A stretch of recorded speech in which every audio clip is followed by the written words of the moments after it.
Olá pessoal, tudo bem? Então vamos começar agora a nossa aula 3 de Ciências dos Materiais, onde vamos falar da estrutura cristalina.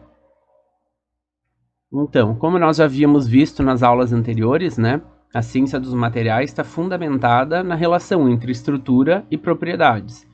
Nós já vimos, então, a respeito da microestrutura na aula passada, a estrutura atômica, e hoje nós vamos começar a estudar a estrutura cristalina, então.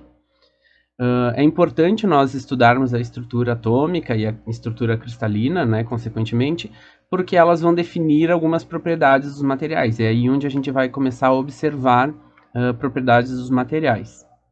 Então, como vocês já viram essa figura também nas aulas anteriores, a estrutura cristalina, então, está relacionada à célula unitária, ao parâmetro de rede, a densidade que nós temos teórica no material. Isso nós vamos ver na aula de hoje. E nas próximas aulas, depois nós vamos estudar densidade linear e planar, distâncias interplanares e entre outras propriedades que estudaremos depois. Então, uma introdução sobre o nosso assunto é que a estrutura cristalina está diretamente relacionada às propriedades que os materiais vão apresentar. Isso nós já vimos nas outras aulas que nós tivemos da disciplina, né? E a microestrutura vai explicar diferenças significativas nas propriedades que os materiais apresentam. Por exemplo, se eles são cristalinos ou não, o grau de cristalinidade que o material apresenta, se ele é totalmente cristalino, parcialmente. Isso vai nos gerar, por exemplo, materiais transparentes, translúcidos, opacos e não cristalinos. Um exemplo disso está nessa figura que vocês veem aqui embaixo. Ó. Nós temos alumina, né? São óxido de alumínio, são três corpos finos, circulares, delgados, né, de óxido de alumínio. Nós temos um totalmente transparente, um translúcido, né, que deixa pouco da luz passar, e o outro é opaco. A que se deve isso? A estrutura cristalina, né, ao grau de cristalinidade do material. Está relacionado, obviamente, também com a técnica utilizada na produção desse material, né? Mas isso influi diretamente também na estrutura cristalina, que é o que nós vamos estudar hoje. Então, alguns materiais a gente precisa que ele seja totalmente transparente, ou precisa que ele seja totalmente opaco. Como nós vamos observar isso? Com base, então, nessa estrutura cristalina que o material apresenta. Então, a estrutura cristalina vai estar associada ao arranjo espacial dos átomos, então como eles se comportam para formar esse material. Então, o material pode ser classificado em cristalino ou não cristalino. E essa classificação se dá com base na regularidade que os átomos que compõem o material vão apresentar quando eles se organizam para formar esse material. Então, os materiais cristalinos, eles vão ser, os átomos todos vão estar dispostos em um arranjo que ele se repete periodicamente, ao longo de grandes distâncias. Essas grandes distâncias, pessoal, são grandes em comparação a um tamanho atômico, né?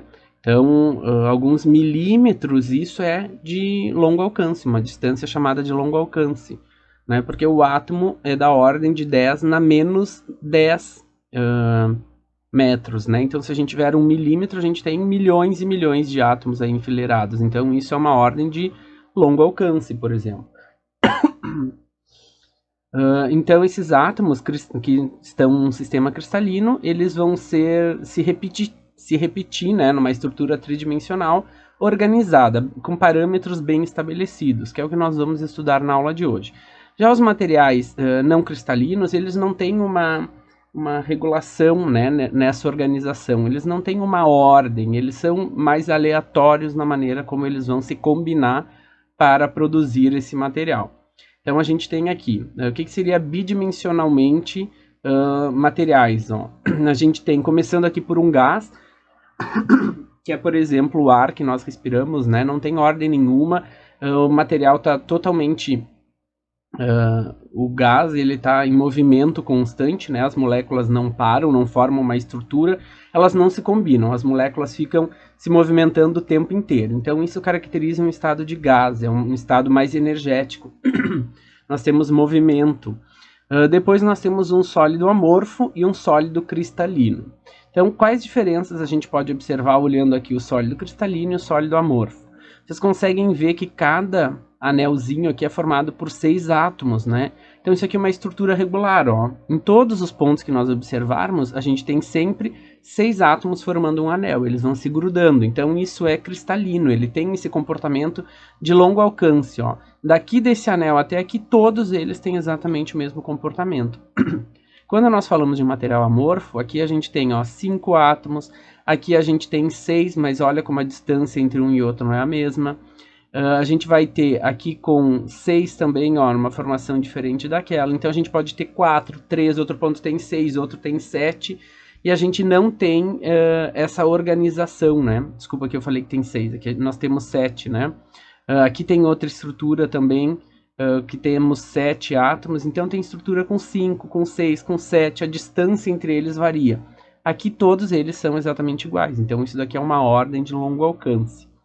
Tridimensionalmente, nós observando, então, um sólido cristalino, nós temos esses pontinhos rosa aqui nas arestas do cubo, nós temos um átomo de algum elemento, então ele se liga regularmente. Aqui em cima a gente teria outro cubo, e aí ele teria a mesma conformação, aqui do lado outro do mesmo jeito, então isso seria um material cristalino, ele se repete essa ordem. Então os materiais, eles vão ser classificados, então, de acordo com a regularidade, né, que os átomos ou os íons vão estar em relação aos vizinhos mais próximos, né? As propriedades, logicamente, como eu venho reforçando desde a primeira aula, elas dependem da estrutura cristalina. Então, vai depender lá da base, né, da parte mais científica, de como os átomos são conformados e como eles se organizam nessa rede. Então, vai existir, tem um número, né, estabelecido de estruturas cristalinas possíveis. Nós temos estruturas bem simples até estruturas mais complexas, onde os átomos vão se arranjar para produzir esses materiais. Então, para nós descrevermos uma estrutura cristalina aqui, nós vamos pensar nos átomos, pessoal, como a gente viu lá naqueles modelos iniciais da química. Lembra aquele modelo que eu expliquei do tomo, que era um átomo, né? Era uma parte indivisível, uma esfera dura. A gente vai pensar nos átomos como se eles fossem uma esfera dura, porque é mais fácil da gente conseguir identificar isso na rede cristalina. Então a gente vai ter o retículo, né? É uma característica muito importante para o estudo, então, da estrutura cristalina.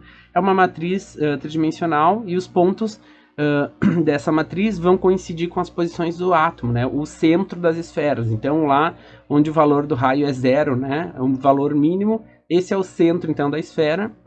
A gente vai formar o retículo colocando os átomos nas posições centrais desses cubos, por exemplo, se for o caso de um cubo, um paralelepípedo. Então, em relação à ordenação dos átomos, como a gente pode classificar os materiais? Existem materiais que não têm ordem. Eles são gases, por exemplo, monatômicos, como o ar. Se eles forem confinados, né, eles vão preencher todo o espaço disponível e não há uma ordem entre esses átomos constituintes. Eles vão se dispersar no ambiente. Então, o que a gente observa disso? Por exemplo, o gás de cozinha. Se a gente deixa ali o fogão aberto, né, vai saindo gás e o gás vai se dispersando pela casa da gente. Então, a gente percebe que os gases, né, eles não têm uma ordem, eles vão se propagando pelo ambiente. E aí essas moléculas de gás vão se chocando. Então, não há uma ordem para isso. É diferente de um material líquido ou de um material sólido, né, que a gente observa uma ordem neles. Então, para uma ordem de curto alcance. Então, são alguns casos, por exemplo, alguns sólidos, né, e o vapor de água, por exemplo, tem uma ordem de curto alcance. Algumas moléculas de distância, como é o caso aqui do vapor, ó, lembra aquelas ligações de baixa interação, de baixa intensidade que eu falei?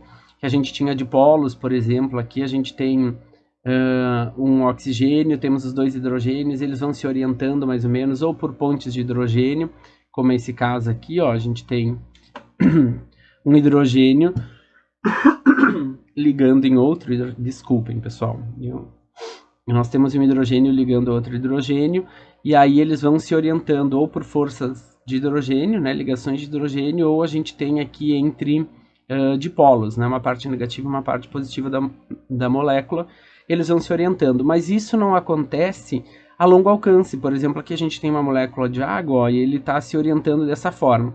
Se a gente for ver para as próximas moléculas aqui, ele já vai mudando um pouco essa conformação. Então isso não é uma estrutura cristalina. É a curto alcance que os átomos vão se orientar com os átomos vizinhos mais próximos. Aqui nós temos, por exemplo, a sílica não cristalina. Olha, é o mesmo caso que eu tinha mostrado antes. A gente tem anéis bem grandes, anéis menores. Então, tem uma organização de um átomo com um átomo vizinho. Por exemplo, a gente tem o silício ligado a 2 oxigênios, outro silício, 2 oxigênios, mas isso não vai se repetir cristalinamente. Ó, ele não formou estruturas todas iguais. Ele repete isso, um silício, 2 oxigênios, o oxigênio de um liga outro silício, então isso forma uma matriz. Só tem a unidade de repetição, mas não forma uma estrutura de longo alcance, né?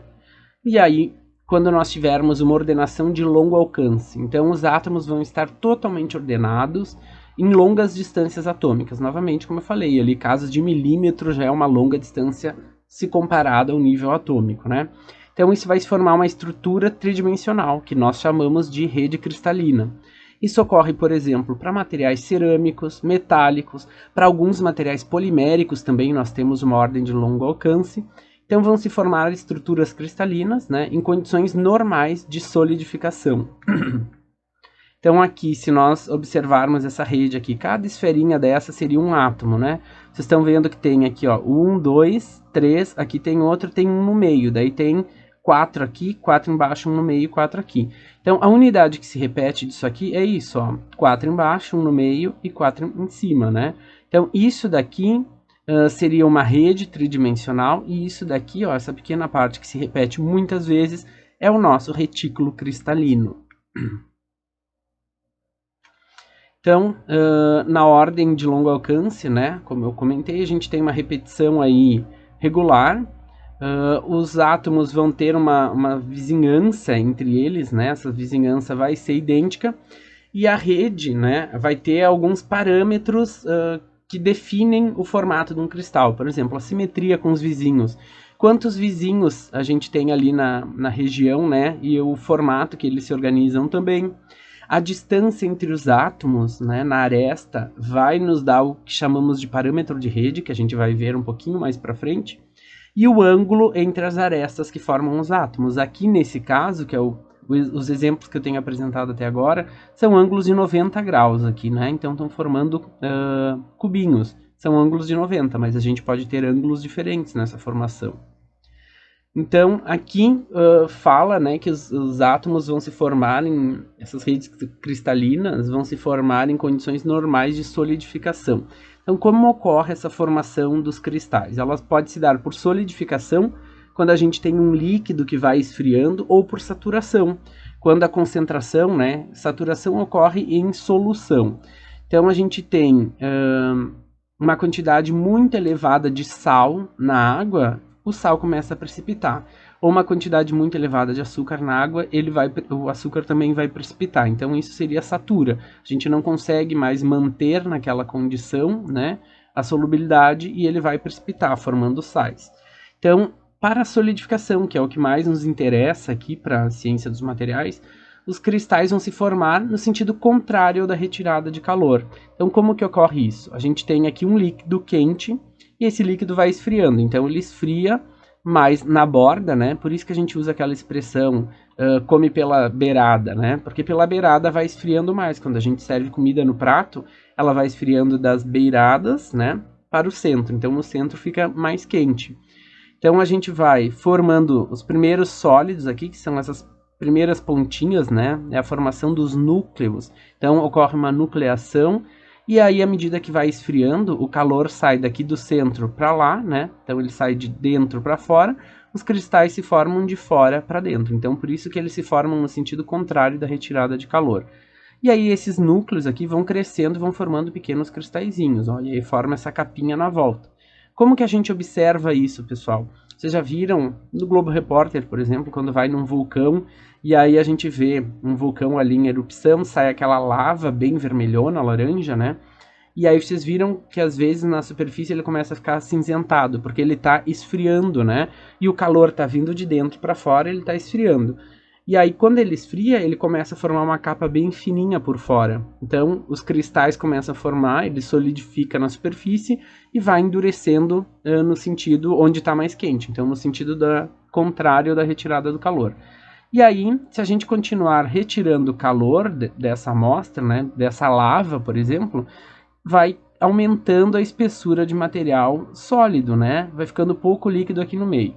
E aí, então, a gente tem uma barreira bem grande aí, né, de sólidos. E aí, o que acontece? A gente tem uma diminuição na condutividade de calor no material sólido, ele conduz mais devagar, né, a barreira é maior. E aí, então, a gente vai demorar bem mais tempo depois para esfriar o núcleo aqui, ó. E aí o núcleo vai de novo formar, então, grãos menorzinhos, né? Ele vai demorar bem mais tempo para se retirar todo o calor aqui e ficar tudo na mesma temperatura. Então aqui vão se formar grãozinhos pequenininhos de novo. Eu mostrei algo semelhante a isso nos últimos slides da aula passada, quando eu comentava que diferentes técnicas de produção do material iam nos resultar também em diferentes microestruturas. Vocês lembram que tinha uma barra ali, que era uma delas fundida e a outra não lembro exatamente o processo, mas uma ficava com os grãos axiais e outra ficava com os grãos alongados, né, longitudinais. Vocês lembram disso? Então seria mais ou menos isso, né? Quando a gente tiver uma barra fundida, ela vai resfriar na superfície e vai esfriando aos poucos para dentro, chegar bem lá no meio, vai demorar mais, então os grãos vão acabar ficando pequenininhos de novo lá no centro. Então, a célula unitária, que é o que eu já venho comentando agora, então, boa parte dos materiais são cristalinos, então esses átomos vão estar organizados de uma maneira regular e que se repete. Então, foram identificados, para caracterizar essa estrutura, 7 sistemas cristalinos diferentes. E a partir desses 7 sistemas cristalinos, são identificadas 14 redes de Bravais. Então, a gente tem aqui, ó, por exemplo, para caracterizar e classificar as redes de Bravais, nós vamos ter 3 ângulos, chamados de alfa, beta e gama, e o tamanho das arestas de A, B e C. Então, a célula unitária, o que é? É uma subdivisão da rede cristalina, né? Ela vai reter todas as características da rede. Então, é a menor unidade que se repete, né? E todas as outras vão ser iguais. Então, se eu caracterizar uma delas, eu sei como é que é o comportamento das demais, né? Se elas são todas iguais. Então, existem diferentes tipos de células unitárias, vai variar aqueles parâmetros A, B e C e os ângulos alfa, beta e gama também. Mas, embora as possibilidades sejam infinitas, né, de variação, então a gente tem 14 redes de Bravais que descrevem os materiais de modo muito eficiente. Então, aqui nesse caso, ó, a gente tem uma rede cristalina, que é dada por esses bastões azuis, né? O que seria a célula unitária disso? É esse cubinho aqui, ó. Vocês conseguem perceber que a gente tem muitos cubinhos grudados um no outro? Então, a rede cristalina é muitos cubos, a célula unitária é esse cubinho aqui que se repete muitas vezes.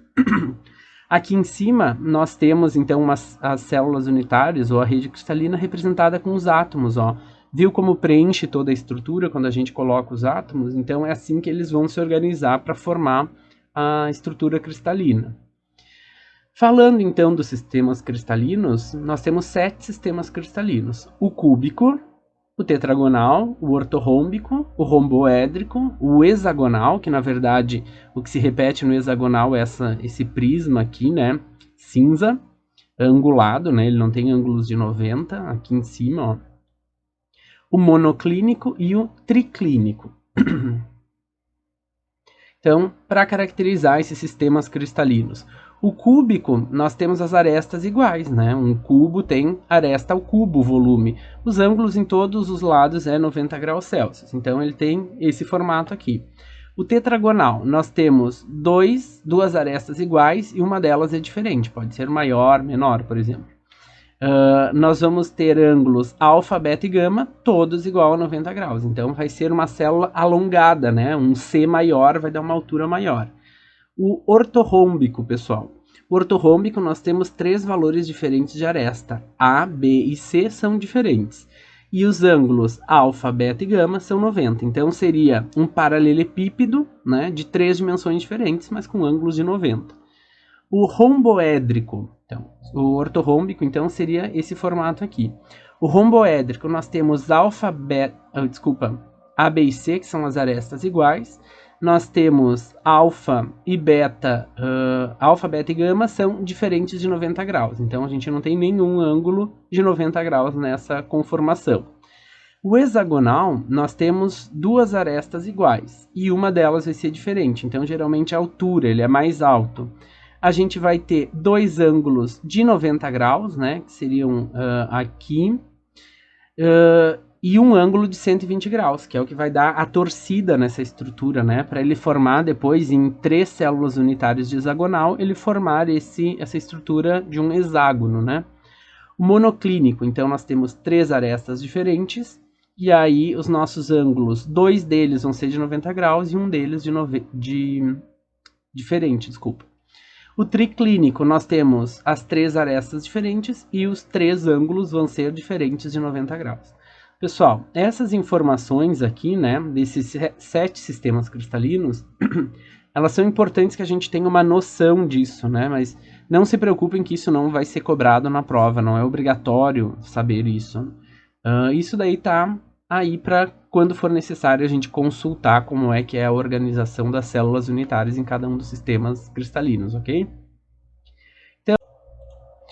Aqui então, pessoal, desses sistemas cristalinos, 7 sistemas cristalinos, nós vamos ter então 14 redes de Bravais. Então, nós vamos estudar mais especificamente o sistema cristalino cúbico, né? Ele é bem importante para metais. Então, nós vamos ter aqui, quando ele for um cúbico simples, nós vamos ter aqui nas arestas somente inclusão de átomos. Quando for um sistema cúbico de corpo centrado, nós vamos ter somente aqui no centro. Ó. Vocês conseguem observar que temos os 4 aqui, que são das arestas, e o de corpo centrado. Quando ele for cúbico de face centrada, nós temos esses 4 aqui, ó, que nos dão as arestas, e aí nessa face, nessa, nessa e nessa. Então, a gente tem 6 faces no cubo, nós também vamos ter inclusão de átomos. Então, mostrando aqui no cúbico simples, a gente tem, entre esses 4 átomos aqui, se forma uma face, né? Bem aqui no meio a gente teria outro átomo, se ele fosse cúbico de face centrada. Sendo cúbico de face centrada para essa face aqui, formada por esses 4 átomos, aqui nós teríamos também outro. Essa outra face aqui, no meio nós teríamos outro. Então, isso seria um cúbico de face centrada. O tetragonal, nós temos tetragonal simples, que ele é só nas extremidades também, né? Tetragonal de corpo centrado, nós temos as extremidades e o átomo no meio. O ortorrômbico, ele pode ser ortorrômbico simples, ortorrômbico de corpo centrado, ortorrômbico de base centrada e ortorrômbico de face centrada. O monoclínico, ele pode ser monoclínico simples, então só nas extremidades, e monoclínico de base centrada também. O romboédrico, né? O romboédrico é somente simples, o triclínico também temos somente simples também. E aqui o hexagonal nós temos mostrando a estrutura completa do hexagonal. A gente vai ver o hexagonal um pouco melhor mais para o final dessa aula. Então, aplicando-se para metais, né? Nos lembrando da outra aula que nós tivemos, a ligação metálica ela é não direcional. Então, não vai haver restrições quanto ao número e posições dos vizinhos mais próximos. Vocês lembram que eu comentei que na ligação metálica os átomos ficam ali num mar de elétrons, né? Fica compartilhando esses elétrons entre todos os átomos vizinhos e nenhum deles fica de dono desse elétron, né? Eles ficam circundando todos. Então a gente vai ter para esse tipo de estrutura um grande número de vizinhos, né? E um grande empacotamento atômico. Então eles vão estar bem próximos uns com os outros. Os metais vão preferencialmente cristalizar em estrutura hexagonal, na cúbica de corpo centrado, na cúbica de face centrada e mais raramente na estrutura cúbica simples. Então, o sistema cúbico, como seria representado? É o que nós vamos estudar efetivamente. O cúbico simples nós temos somente nas extremidades, né? Então preenchendo com átomos seria algo dessa forma aqui. O cúbico de corpo centrado nós temos os átomos da extremidade e o átomo no centro, né? Um corpo presente no centro do cubo. Então, seria algo desta forma aqui. Quando nós tivermos um cúbico de face centrada, a gente tem em cada uma das faces um átomo. Ó. Então, tem 6 laranjinhas e os 4 azuis que estão nas extremidades. Então, a conformação seria mais ou menos desse tipo aqui, ó. Nós conseguimos ver 5 laranjas aqui, porque o outro está aqui atrás, e os 4 da ponta. Então, cúbico simples, cúbico de corpo centrada e cúbico de face centrada. Então, nós vamos analisar, pessoal, o número de átomos que nós vamos ter por célula unitária. Esse é um número específico, né, que está relacionado aos pontos de rede que vão definir a célula unitária. Então, a gente tem átomos no vértice da célula unitária e eles vão ser compartilhados com os outros átomos próximos, né? Por exemplo, aqui, ó, esse da aresta, a gente tem uma partezinha dele nessa célula aqui vermelha, a outra parte está nessa célula preta aqui de trás, ó. A outra parte está nessa aqui e a outra parte nessa aqui. Então, uma metade dele se repartiu em 4 células. A outra metade aqui de baixo também está repartida entre 4 células. Então, se a gente tem na parte de cima para 4 células, a repartição na parte de baixo para 4, então nós temos 8 partes, o átomo dividido em 8 partes. Então, nós temos em cada célula, aqui na vermelha, ó, nós temos 1/8 de átomo, né? Então, isso daqui, ó, essa partezinha amarela aqui, esse triângulo, né, tridimensional, a gente tem 1/8 de átomo. Seria como a gente pegar uma laranja em casa, corta ela ao meio num sentido e corta ao meio no outro sentido. A gente teria, cortando ao meio, dá 2 partes. Aí a gente vai cortar essa metade e fazer um X em cima. A gente ficaria com uma metade em 4 partes, a outra metade em 4 partes. Daria 8 partes de uma laranja. É isso que se divide o átomo para célula unitária, vai ficar 1/8 em cada uma delas. Quando nós tivermos um átomo na face, né, centrado na face, ele vai se dividir entre 2 células unitárias. Uma metade fica para essa e outra metade para essa. Seria uma laranja cortada ao meio. Então, representado aqui num cubinho, ó, o átomo centrado na face, ele é meio átomo nessa célula, meio na célula que estaria aqui na frente. Os das arestas é 1/8 para essa, 1/8 para essa, 1/8 para essa, 1/8 para essa. E vai ficar os outros 4/8 vão ficar nas células unitárias que ficam na parte de baixo.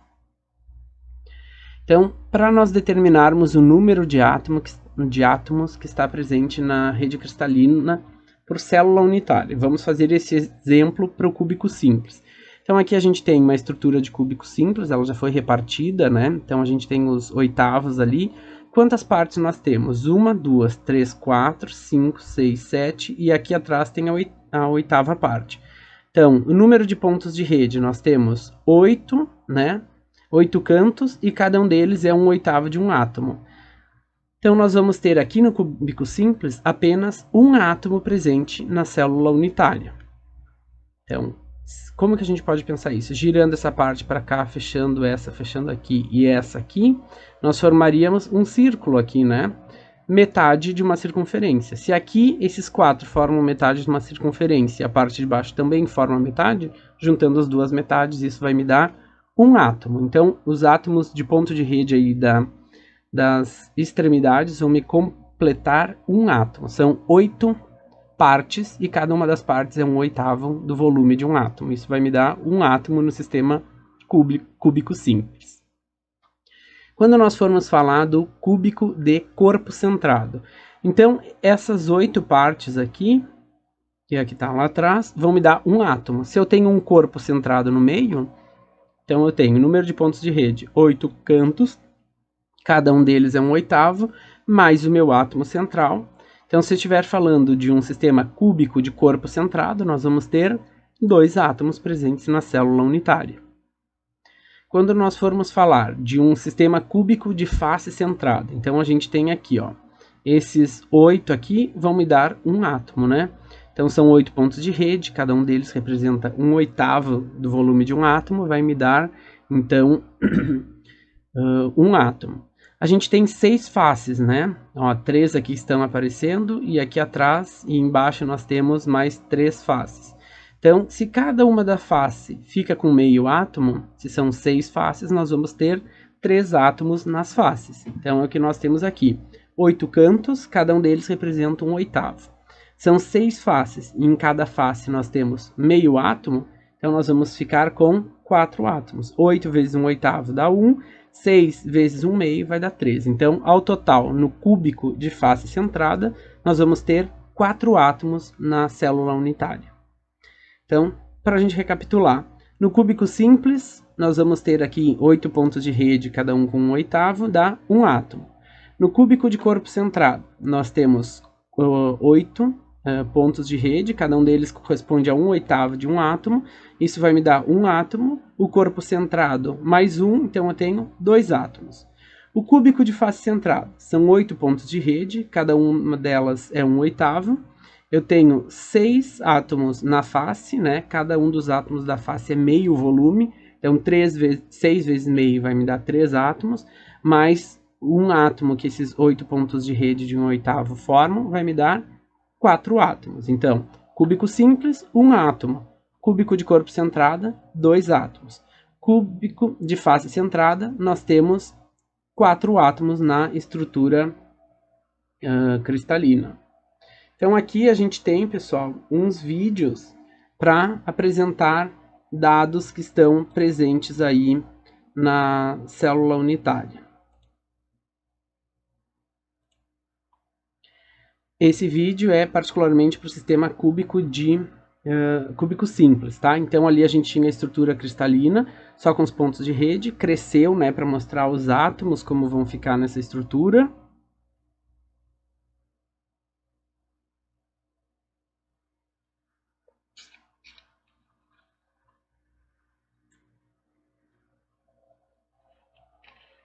Então eles vão cortar ali, ó, para mostrar 1/8 efetivamente, né, de cada um deles.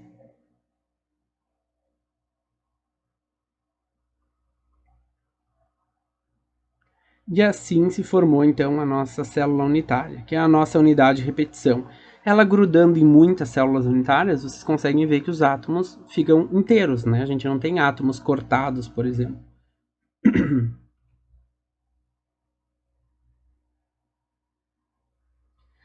Era o que eu estava falando para vocês, ó, montando então, ó, juntando as 8 partes, a gente vai ter exatamente um átomo inteiro. Então, é uma partícula de átomo por célula unitária que nós temos no cúbico simples. Agora nós vamos contar o número de coordenação, que é o número de átomos vizinhos que tem, né, na célula unitária do cúbico simples. Então a gente tem aqui 1, 2, 3, 4, 5, 6 átomos são vizinhos desse aqui. Então o número de coordenação, o NC, é 6 para o sistema cúbico simples.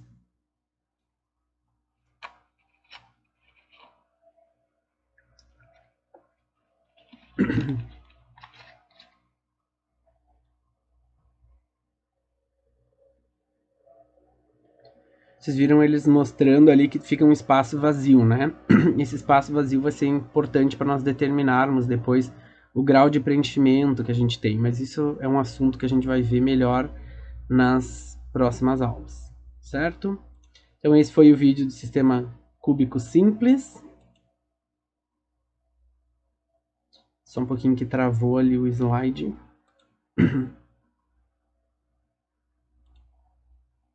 Então, um cúbico de corpo centrado. Então, a gente tem só a célula unitária com os pontos, agora cresceu para nós termos os átomos, ó. Vocês conseguem ver que os átomos não se tocam mais agora na aresta aqui do cubo, né? Vocês conseguem ver que tem um espacinho aqui entre eles, ó. Antes, no cúbico simples, eles se encostavam, agora eles não encostam mais. Porque tem um átomo no meio que acaba distanciando eles, né?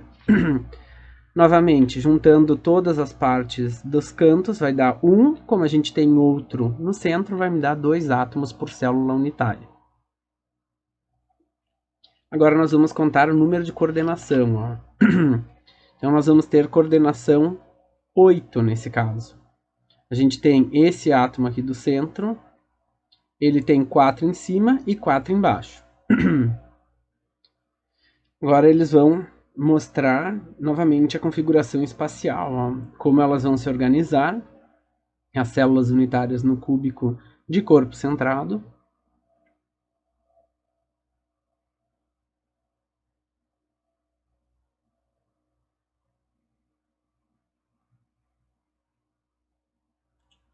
E agora é o cúbico de face centrada. Então a gente tem ali os pontinhos, né? Eles crescem para mostrar os átomos.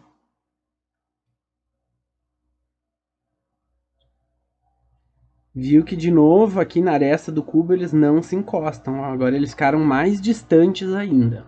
Porque antes a gente tinha um átomo no centro, agora a gente tem 6 átomos que estão nas faces, né? Eles mostram de novo que juntando as extremidades dá 1, juntando as faces vai dar 3, né? Então a gente vai ter 4 átomos por célula unitária.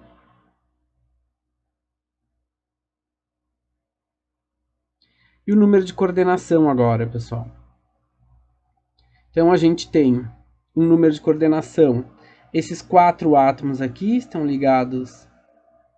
Pera aí que travou. Esses 4 átomos aqui estão ligados a esse azul. Os 4 de baixo também estão próximos. E nós tínhamos mais 4 em cima. Então isso vai me dar um número de coordenação de 12. Ó, tem 4 aqui e 4 em cima. Então isso vai dar um número de coordenação igual a 12. Deixa eu voltar no vídeo. Pulou.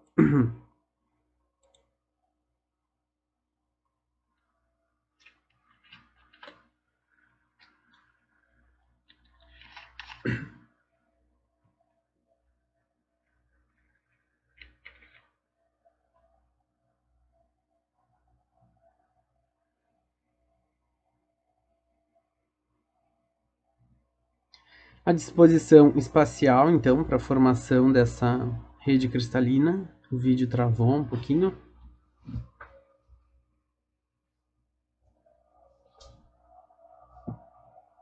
Bom, tem um espaçamento, né, então, entre os átomos. E aí fica um espaçamento menor ali, né? A gente tem agora eles intercalados aí. Então eles vão cortar agora para mostrar como que é a estrutura no cúbico de face centrada.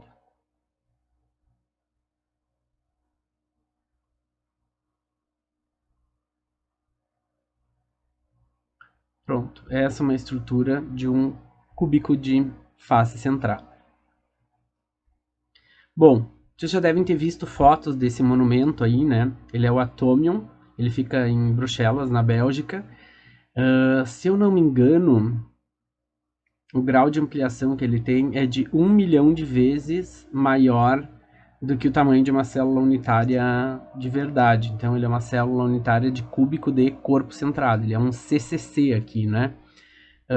Eu tenho essas fotos aí nos slides, porque toda vez que eu dava aula de ciências materiais, eu falava para alguém que um dia fosse visitar a Bélgica, me trouxesse uma lembrancinha aí do Atomium. Se vocês forem, por favor, lembrem de mim, tirem uma foto pelo menos e me marquem. Mas aceito um chaveiro também, se vocês quiserem, tá? Então, o sistema cúbico, né, ele vai ser caracterizado pelo parâmetro de rede. O que é o parâmetro de rede? É a distância que nós temos entre... o parâmetro de rede, desculpa, é a aresta do cubo. E isso vai ser determinado de acordo com a distância entre os átomos. Como é que a gente vai fazer o cálculo para o parâmetro de rede no sistema cúbico? A gente vai procurar sempre a direção onde tem empacotamento fechado, né? Tem maior empacotamento. Geralmente 100%, que é uma medida mais fácil de se obter. Então, temos um exemplo para ser executado aí, que pede para determinar qual é a relação entre o raio atômico e o parâmetro de rede da estrutura cristalina para as células unitárias do sistema cúbico. Então, que é o cúbico simples, o cúbico de corpo centrado e o cúbico de face centrada. Então, primeiro está em azul ali, porque nós vamos fazer para o cúbico simples. O que nós temos aqui no cúbico simples? Temos essa face aqui, e aí aqui está o centro do átomo, né? Então, nós temos 4 átomos aqui. Então, tem uma partezinha de cada um. O que seria a aresta do nosso cubo? Isso aqui, né? Todas as medidas, se ele é cúbico, todas as medidas vão ser iguais. O parâmetro de rede é o A0, A subíndice 0, é a aresta do cubo, que é o que nos interessa. Qual que é o empacotamento nessa direção aqui, pessoal? 100%, né?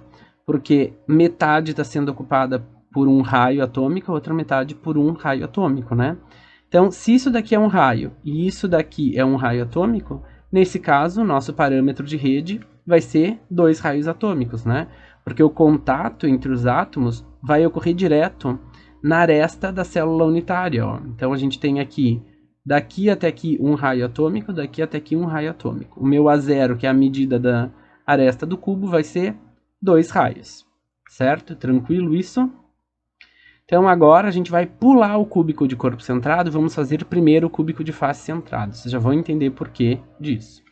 Então o que a gente tem no cúbico de face centrada? A gente tem aquele espaço, lembra que eu fui falando lá nos vídeos que eles não encostavam mais na aresta do cubo?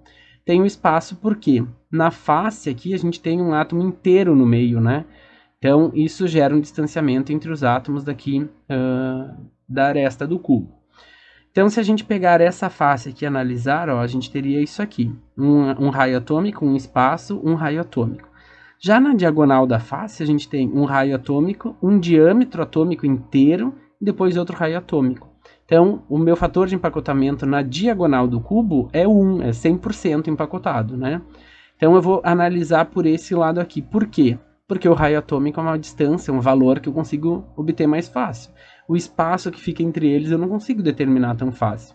Então a gente ficaria com esse triângulo aqui, né, de vermelhinho, daria aqui uma distância, né, que é o A0, que é o que eu quero descobrir. Aqui nós também temos A0, ó, porque é a aresta do cubo. E a minha hipotenusa aqui vai ser 4R, né, porque eu tenho um raio atômico, 2 raios atômicos, que é um diâmetro, mais um raio atômico. Então, o contato no cúbico de face centrada com o fator de empacotamento 1 de 100% ocorre na diagonal da face da célula unitária. Então, pelo teorema de Pitágoras, nós temos que a diagonal da face ao quadrado, né, hipotenusa ao quadrado, é igual aos catetos ao quadrado. Então, a gente fica com a diagonal da face vale 4R, 4R ao quadrado igual a A0 ao quadrado mais A0 ao quadrado, que é os catetos que nós temos aqui, né? Então, a gente fica com 4R ao quadrado igual a 2A0 ao quadrado. Isolando a zero, a gente fica com 4R sobre raiz de 2. Então, o meu parâmetro de rede para um cúbico de face centrada vai ser 4R sobre raiz de 2. Tranquilo isso? Então, agora que a gente já tem o cúbico de face centrada, nós vamos fazer o cúbico de corpo centrado. Então, o cúbico de corpo centrado. Bom, pessoal, agora que nós já temos o parâmetro de rede para o cúbico de face centrada, nós vamos fazer também para o cúbico de corpo centrado. Então, o que nós temos no cúbico de corpo centrado? Cada aresta aqui do cubo vale A0, né? A gente vai ter um distanciamento, de novo, lembra quando eu mostrei lá o cúbico de corpo centrado no vídeo? Eu falei que não encostava os átomos aqui na aresta, né? Eles vão se encostar aqui na diagonal do cubo, ó. A gente tem um R, 2 R's, né? Um diâmetro e outro R aqui. Então, o contato entre os átomos com maior fator de empacotamento vai se dar na diagonal do cubo. Então, observando o triângulo que se forma. Aqui a gente tem A0, né? Aqui a gente tem a hipotenusa, um dos catetos é A0. A hipotenusa é a diagonal do cubo, que vale 4R. E aqui nós vamos ter o triângulo, ó, com a diagonal da face também, né? Então a gente fica com diagonal do cubo ao quadrado, A0 ao quadrado, mais diagonal da face ao quadrado. Então o que seria a diagonal da face? A diagonal da face aqui, a gente teria ela ao quadrado, né? Hipotenusa ao quadrado, diagonal da face ao quadrado, igual a 0 ao quadrado mais A0 ao quadrado. Então a diagonal da face é igual a A0 raiz de 2, né? Isso... Tranquilo? Então, nós vamos substituir isso aqui, ó, na diagonal da face. Então, diagonal do cubo vale 4R, então 4R ao quadrado é igual a A0 ao quadrado mais A0 raiz de 2 elevado ao quadrado. Então, vai ficar A0 ao quadrado vezes raiz de 2 elevado ao quadrado dá 2. Então, fica 2A0 ao quadrado mais A0 vai ficar 3A0 ao quadrado. Então, nós temos quadrados dos dois lados, né? Podemos cortar e aí a gente vai ter que A0 é 4R dividido por 3. Então, determinamos o parâmetro de rede para um sistema cúbico, né? Para o simples, para o corpo centrado e para o de face centrada. Então, vamos fazer uma recapitulação aí do que acabamos de calcular. O sistema cúbico simples, o fator de empacotamento total ocorre na diagonal, na aresta, né? Então, nós temos 2 raios atômicos, então isso vai me dar um parâmetro de rede de 2R. O cúbico de face centrada, que foi o segundo que nós calculamos, o contato de 100% entre os átomos ocorre na diagonal da face. Então, isso vai me dar um parâmetro de rede 4R sobre raiz de 2. O cúbico de corpo centrado, o fator de empacotamento 1, ocorre na diagonal do cubo. Com isso, eu vou ter um parâmetro de rede de 4R sobre raiz de 3. Então, um macete para vocês saberem qual é o valor de cada um deles, né? Como que calcula o parâmetro de rede? Se ele for cúbico simples, a gente já sabe aqui, encosta é 2R. Como que eu vou saber o cúbico de corpo centrado e o cúbico de face centrada? Como que eles são, né? Só vou falar um macete para vocês. O cúbico de corpo centrado e o de face centrada, vocês sabem que é A0 é igual a 4R dividido por raiz de 2 ou de 3. Se ele for cúbico de face centrada, pessoal, a gente tem 2 Cs, né, na sigla. Então, ele é sobre raiz de 2. Se ele é cúbico de corpo centrado, nós temos 3 Cs, ele vai ser raiz de 3. Muito importante. Na prova de vocês de Ciências dos Materiais, esses valores para parâmetro de rede não serão dados. Então, vai ter uma questão na prova valendo 1 ponto para vocês fazerem a determinação do parâmetro de rede. Então, já estou dando spoiler para vocês, né? Então, tem que fazer essa determinação, tem que fazer o desenho e fazer a dedução do cálculo aí para essas equações. Então, vai valer 1 ponto na prova de vocês encontrarem isso daqui. Então, tem que fazer o desenho e mostrar como se dá esses parâmetros de rede, ok? Então, já tem 1 ponto da prova garantido, porque eu sei que vocês vão estudar isso, certo? Então, agora a gente tem um exemplo, né, para se determinar, então, qual o parâmetro de rede para um ferro na estrutura cúbica de corpo centrado e cúbico de face centrada, considerando que o raio atômico do ferro é de 1,24 angstrom, lembrando que um angstrom é 10 na menos 10 metros.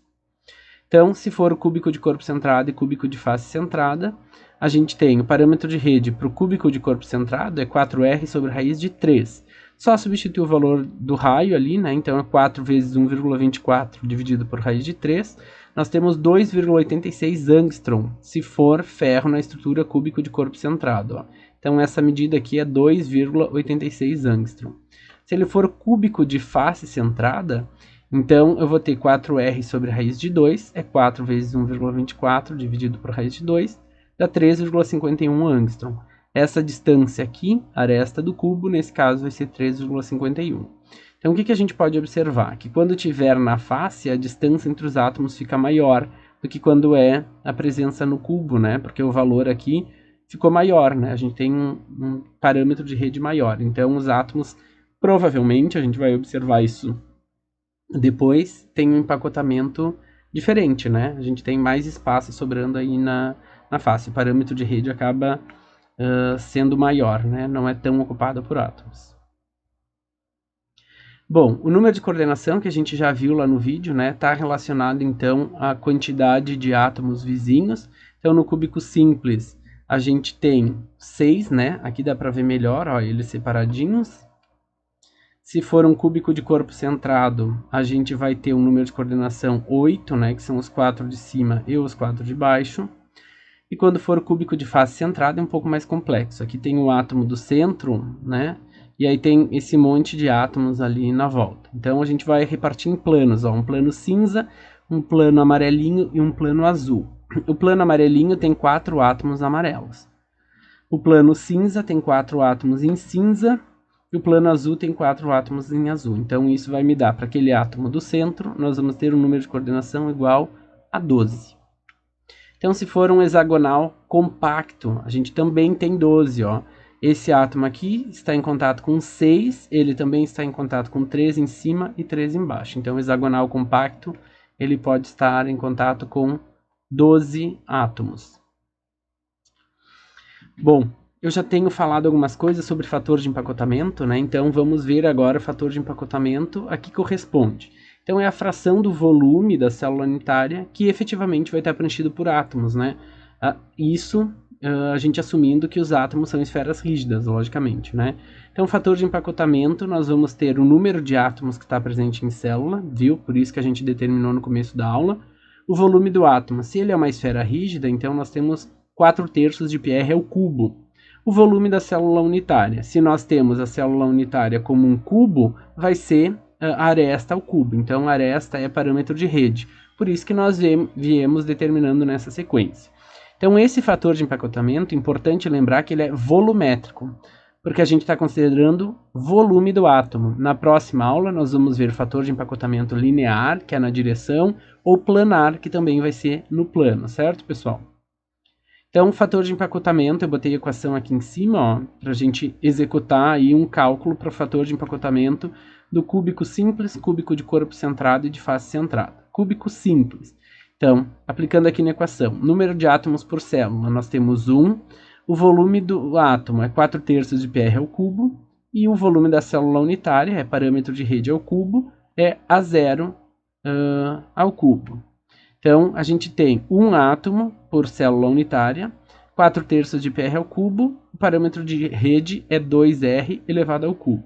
Então, isso vai me dar 4/3 R ao cubo, o 3 daqui eu coloquei aqui embaixo, né? O 2 ao cubo eu coloquei na frente, em evidência, e o R elevado ao cubo. R ao cubo corta com R ao cubo, eu fico com 4π dividido por 3 vezes 2 elevado ao cubo. Isso vai me dar 0,52. Então, vocês viram que o fator de empacotamento não depende do valor do raio, né? Porque a gente tem raio ao cubo aqui em cima, no volume, e raio ao cubo aqui no fator de empacotamento, no volume da célula unitária. Então, independente do tamanho do átomo, o fator de empacotamento é 52. Isso quer dizer que 52% daquele cubinho está preenchido por átomos, né? Os outros 48% não tem átomo efetivamente ali dentro.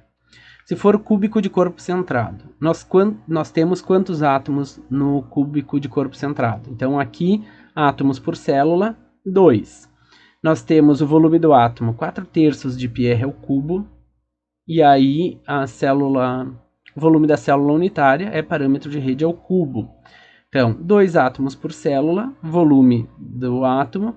Parâmetro de rede para o cúbico de corpo centrado é com 3, né? Porque são 3 Cs, então 4/3, 4R dividido por raiz de 3, isso tudo elevado ao cubo. Então, eu deixei assim, ó. Os 2 átomos estão aqui, 4/3 aqui, o 4π aqui, o 3, né, do terço aqui. Nós temos 4R aqui embaixo, está elevado ao cubo. Esse raiz de 3 está dividindo, então ele sobe aqui em cima multiplicando, também é o cubo, né? Vai me sobrar desse parênteses R ao cubo, e aqui esse R também está ao cubo. Então, os R's ao cubo cortam. Nós ficamos com 2 vezes 4π, raiz de 3 ao cubo, dividido por 3 vezes 4 ao cubo. Calculando isso, vai me dar um valor de 0,68. Quando nós tivermos uma estrutura cúbica de corpo centrado, nós temos 68% do volume do cubo ocupado por átomos. Novamente, né, independe do tamanho do átomo, porque nós temos R ao cubo em cima e embaixo. Numerador e denominador tem R ao cubo. Então, indiferente do tamanho da célula, o fator de empacotamento volumétrico não se altera. O cúbico de face centrada. Então, nós vamos ter quantos átomos nós temos no cúbico de face centrada? 4 átomos, o volume do átomo é o volume de uma esfera, e o volume da célula unitária é parâmetro de rede ao cubo. Parâmetro de rede, nesse caso, são 2 Cs, é 4R sobre raiz de 2, elevado ao cubo. Então, nós vamos ter 4 aqui, que multiplica os 4π. Aqui embaixo, o 3, né, que é do terço, eu coloquei aqui embaixo. 4 ao cubo ficou aqui, e o R ao cubo aqui. O raiz de 2 que estava dividindo embaixo, passou multiplicando ao cubo. E aí, então, novamente, nós temos esse R ao cubo aqui, foi separado. Nós temos no numerador e no denominador R ao cubo, né? Vai eliminar isso. Vamos ficar com 4 vezes 4π vezes raiz de 2 elevado ao cubo, dividido por 3 vezes 4 elevado ao cubo. Então, isso, calculando, nós vamos achar 0,74. Então, para uma célula unitária cúbica de face centrada, nós temos 74% do volume efetivamente é preenchido por átomo. Então, esse é o fator de empacotamento. não depende do diâmetro do átomo, né? Não vai variar com o tamanho do átomo. Então, esses valores aqui são fixos, ó, 52%, 68% e 74%. Então, esses são os fatores de empacotamento para o volume de um determinado átomo, se estiver nessas diferentes estruturas cristalinas aí do sistema cúbico. Então, agora vamos analisar a massa específica que nós temos para um material. Então, uma massa específica teórica que vamos obter em algum material. Ela pode ser calculada utilizando a estrutura cristalina. Então, como que seria a massa específica? É o número de átomos vezes a massa atômica do átomo, né? Dividido pelo volume da célula unitária, multiplicado pelo número de Avogadro. Então, temos um exemplo aí pedindo para calcular a massa específica teórica do ferro cúbico de corpo centrado, que tem um parâmetro de rede de 2,866 angstrom. Então, a equação é número de átomos por célula unitária. Se nós temos cúbico de corpo centrado, nós temos 2 átomos. A massa a massa atômica do ferro é 55,85 gramas por mol. O volume da célula unitária vai ser parâmetro de rede ao cubo, então vai dar 2,355 10 na menos 23 centímetros cúbicos por célula unitária. E o número de Avogadro é 6,02 vezes 10 na 23 átomos por mol. É algo que vocês já conhecem, né? Então a gente vai ter, calculando, eu peço que vocês executem esse cálculo, por favor, quando estiverem vendo o vídeo, vocês vão encontrar um valor de 7,879 gramas por centímetro cúbico. Isso daqui é a mesma coisa que dizer que nós temos em 1 metro cúbico de ferro cúbico de corpo centrado, 7.879 quilogramas. Mas, na verdade, a massa específica medida para o ferro é de 7,87 gramas por centímetro cúbico, ou 7.870 kg por metro cúbico. Por que nós observamos a diferença entre essa massa teórica e a massa medida? Bom, é que tem discordâncias, né, na formação do material. Vocês lembram quando eu falei ali de cristalização, que a gente tinha a formação dos núcleos, e aí depois crescia os cristalzinhos, e aí tinha um espaço entre eles, né? Lembra que eles se encontravam? Eu desenhei na aula passada para vocês verem. Então, esses pequenos espaços que vão sobrando, as discordâncias, as alterações no empacotamento do material geram essa diferença. Então, em 1 metro cúbico de ferro, a gente pode ter, por exemplo, 9 quilogramas a menos, né? Porque o material está num empacotamento diferente. Então, isso é algo a se observar, né?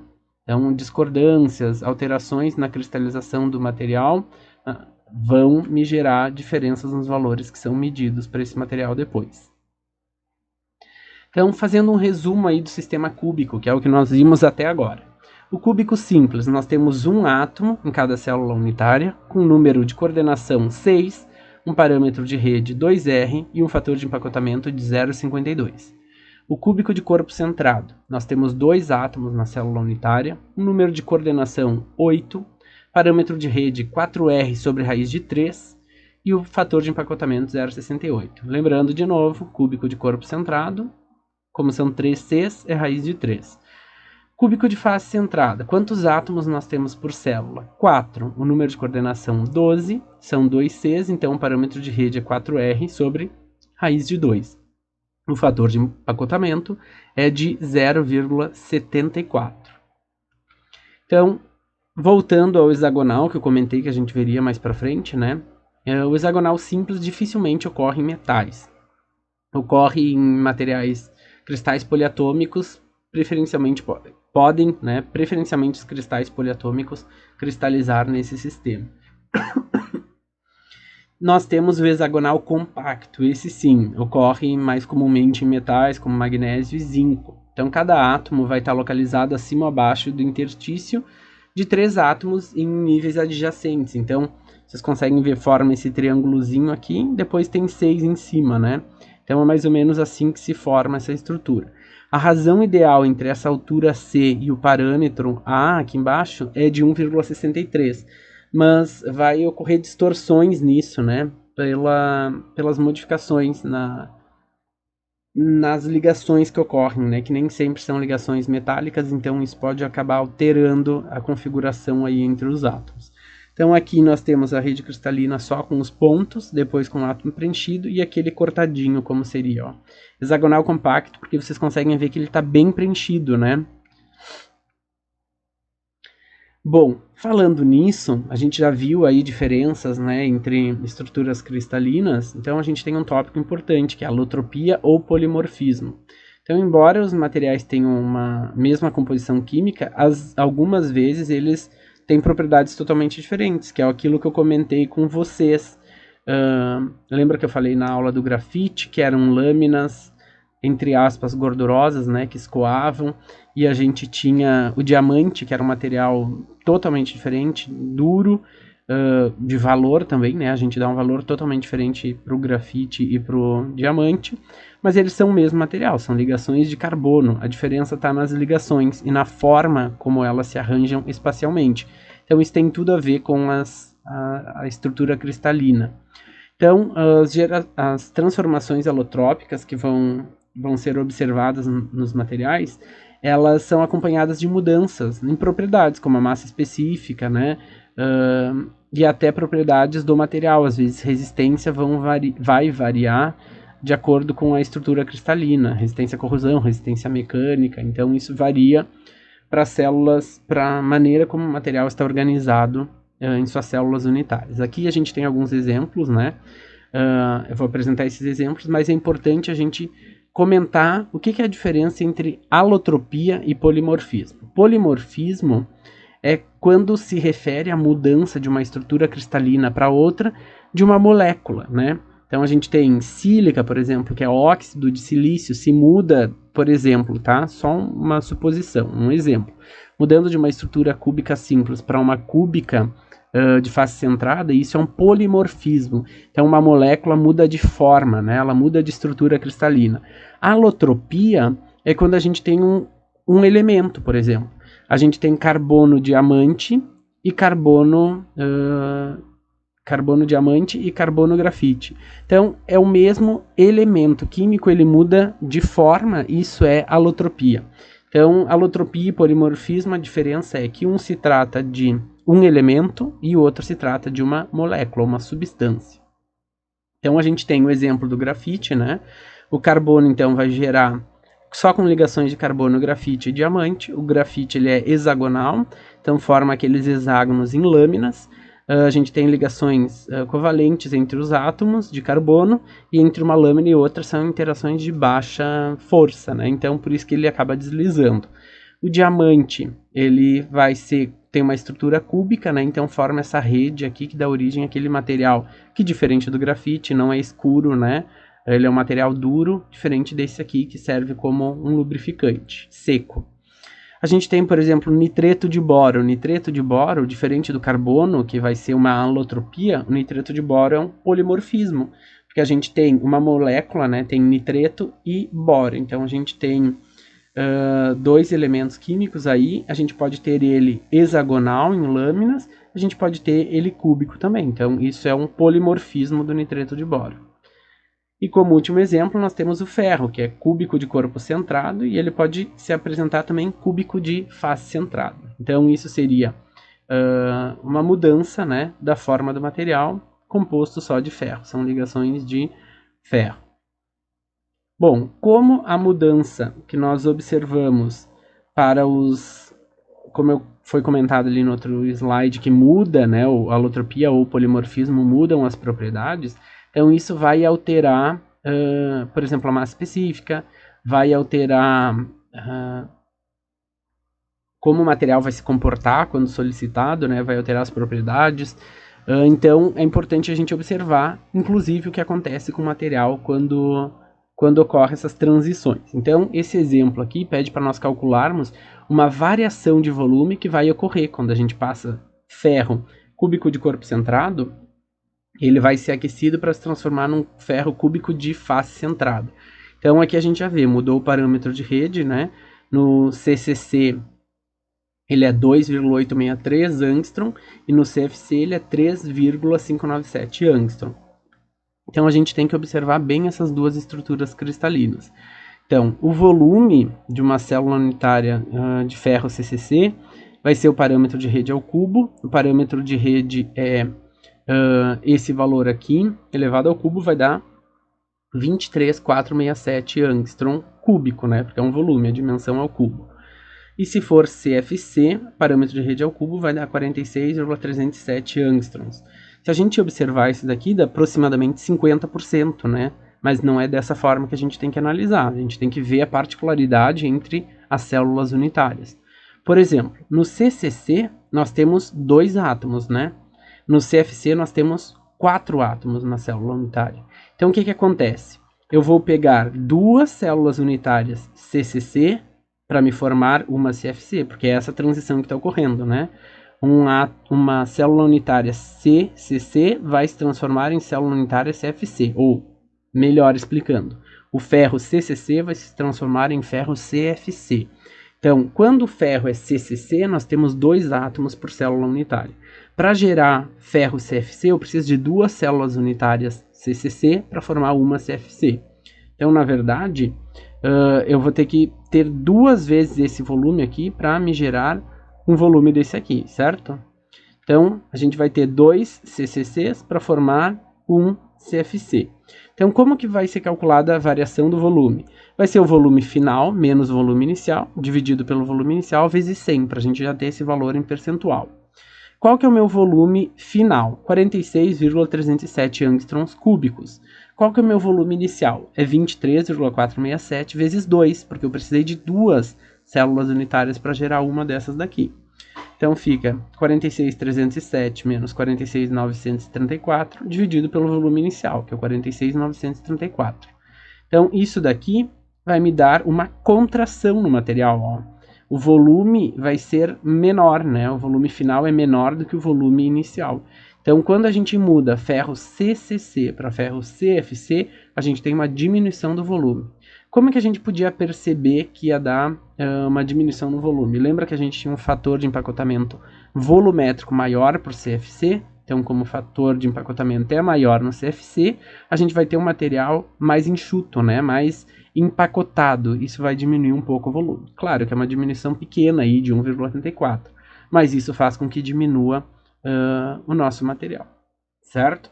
Pessoal, então essa foi a nossa aula 3 de Ciência dos Materiais.